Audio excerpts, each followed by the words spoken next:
Hello everyone, and welcome to Angel Bytes. I am going to continue this week adding on to last week's The Purge that I spoke about, where we clear our house, whether it be physical, mental, spiritual. And we're going to add on to that and talk about forgiveness. And to clear your house, to truly clear the whole of who you are, not only physically does that help to clean out your house you live in, the place you live, but to clean out your spiritual house, you have to forgive. Forgiving is more about you and less about them. It's to heal your soul and to help your soul, because everyone has their own thoughts on every situation. So you can't heal someone else. You can be an example so they can learn how to heal themselves. But in this world, how this works is we each have to heal ourselves. That way, any relationship we enter into, which can be business, can be romantic, can be just a friendship, can be even just an acquaintance, you're coming to them fully and with less baggage than what you would have. Because why would you want to lug around the baggage of the past and bring it into your future? That's the visualization I use whenever I think about not forgiving and wanting. I have to ask myself, why would I want to carry around this luggage? Why would I allow someone or something that I felt like happened to me? It all actually happens for us, not to us. But why would I want to carry that around and lug around heavy burdens and feelings and emotional luggage that is just going to bog me down in life? I want to be at the highest vibration always. Therefore, I want to heal from that. So how you do that is you forgive. And forgiving is such a release. I have been through a few things in my life. When I was a child, I was molested for many years. I don't normally talk about it, but it's a fact that happened. Luckily it wasn't someone who lived in my household, but it happened ongoing for many years. When I was 16, maybe 17, I don't really even remember at this point, but I was raped. And that was devastating. I had to heal from that. It took me many years with just those two traumatizing things.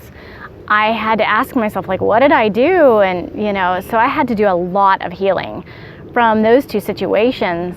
And I feel like I have, but as soon as I feel like I'm completely healed of something, then it seems like there will arise a situation in my life to let me know that I need to continue healing and continue on that path of just being a whole healed person. Because what happened from my childhood is that's how I learned people loved each other, and that was so distorted and so incorrect of how people show love. I think this will resonate with a lot of both men and women. This is something that everyone seems to be dealing with, and thank goodness the masculines are now speaking up about it, because for so many years it was such a shame to speak up about any type of sexual abuse and things like that. So I have great gratitude for you for speaking up and speaking the truth of what happened to you. Now, along with forgiveness, you have to almost you have to go through it again. You have to admit that what happened was just something that happened. You might not have had a choice in it. Maybe you did have a choice in it, but at this moment, there's nothing you can do to change what happened. So just stay in the moment and just release and forgive and send love to that person. That's how you know you truly have forgiven someone for what you feel like has been done to you. And let me tell you, it really does feel like you really can feel like a victim in life. And when you flip that script and you turn it from victim to power, it's going to make your life so amazing, beyond amazing. For me, when I tell people of my past situations, things that even my family doesn't even know about, it just baffles people that I can be such a happy person. But I am constantly working on myself, constantly trying to make myself better. And that entails constantly having to forgive and even forgiving myself, because even if I thought that I was the cause of whatever situation happened to me or actually happened for me, I'll get into that here in a minute, but I have to be able to forgive myself for I didn't know better. I didn't understand the full situation at the time. And so it's good to have this go into a meditation, just sit quietly and just tell yourself, tell the universe, tell the divine being that you know and believe in, just tell them, I love you. Which means you're going to be speaking this to yourself too. And it's really hard to love yourself. I found it took me many years to be okay with loving myself, because I was taught that was, and it wasn't that my parents taught, it's just society kind of teaches you that's really selfish if you just love yourself. But it's not an arrogant thing. It's a beautiful, divine thing to love yourself. So in order to go through life and be great with yourself, you have to forgive. It doesn't matter if it was something that you felt was done to you. It doesn't matter if it's you were overcharged, or if it was someone that cut you off. Don't let that ruin your whole day because someone cut you off, because they're, I guarantee you, not thinking about what they have done hours later, but it might still be boiling in your veins. Let it go. They are not worth it. I will tell you right now, they are not worth it. In the end, it's you and how you deal with you. And that sounds really selfish, and we're taught that we can't take care of ourselves throughout our lives. Society tells us that's arrogant and selfish, and it's not true. We have to live with ourselves forever, and if we can be the best us that we can be, then it is beautiful. Then we can take that beauty and that love out into the world, and we're going to attract that same thing back to us, because we attract our mirrors. And I want my mirror to be beautiful, be amazing, be loving, caring, gentle, kind. I don't want to attract the opposite, which I have unknowingly attracted before. I didn't want something so bad because I had lived through things that I attracted it right back into my life in a different form. And now I feel like I know how to learn that lesson. And when something hard comes my way, I'm like, okay, what is this supposed to teach me? And I forgive myself for getting myself into this, and I forgive them for not knowing, or for knowing and still hurting, or whatever you feel the situation is.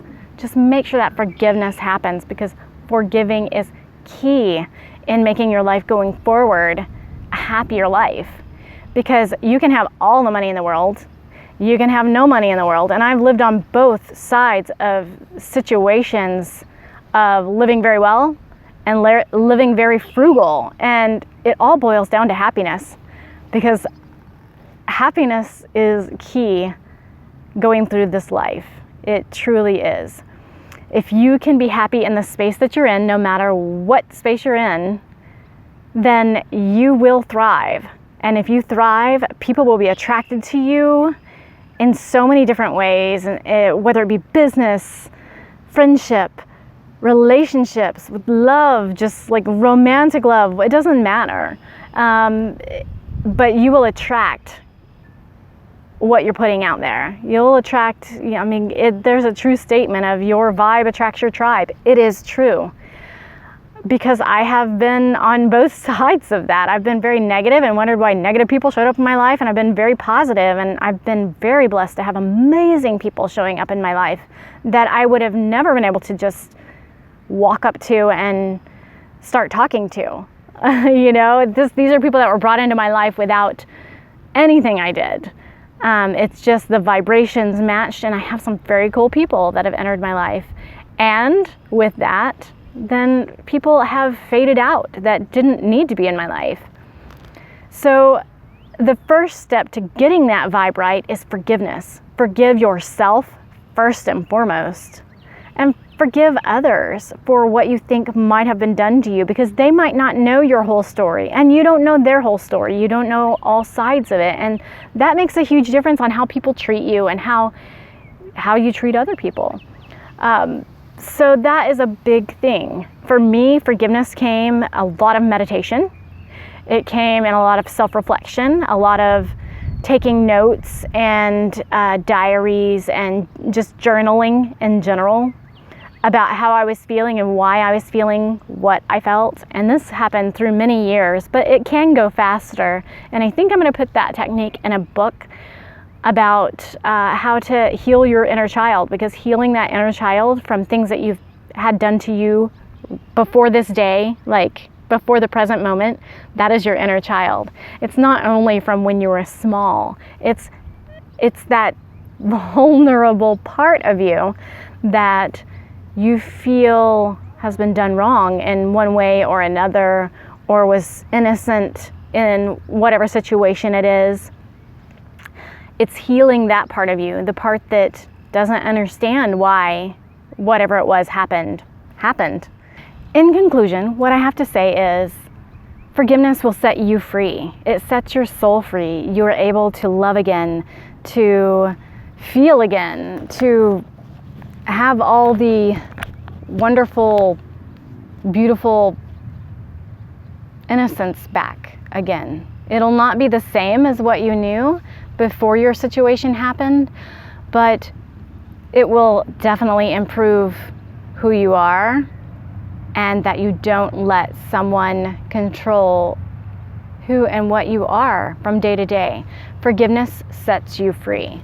It sets you free. It does not set the other person free. They still deal with their karma, but how you're hopping off the karmic wheel is you are forgiving. You're learning and forgiving, and that is the beauty in this whole merry-go-round we call life. So forgive, because it is the best thing you will ever do for yourself. It is beautiful, and you are very worth it. Completely worth it. Thanks, and I'll join you on the next Angel Bytes. Bye.